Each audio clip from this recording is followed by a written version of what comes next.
अमरावती जिल्ह्यातील लाडक्या बहिणींना मोठा धक्का देण्यात आलाय।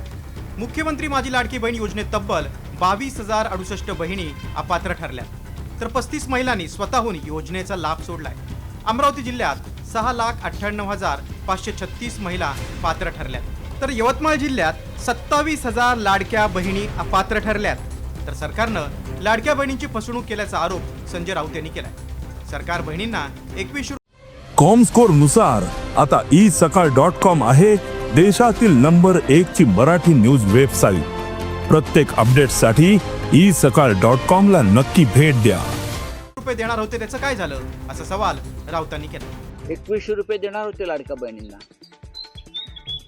निवडणुकीनंतर ताबडतोब संबंधित खात्याच्या ज्या मंत्रीबाई आहेत त्याही महिलाच आहेत, त्यांनी ते शक्य नाही सांगितले की महिलांची फसवणूक आहे। अमरावती पाठोपाठ आता इतर जिल्ह्यांमध्येही लाडकींना अपात्र ठरण्याचा धडाका सुरू होणार। त्यामुळे राज्यभरात पुन्हा किती बहिणी अपात्र ठरणार याबाबत उत्सुकता आहे।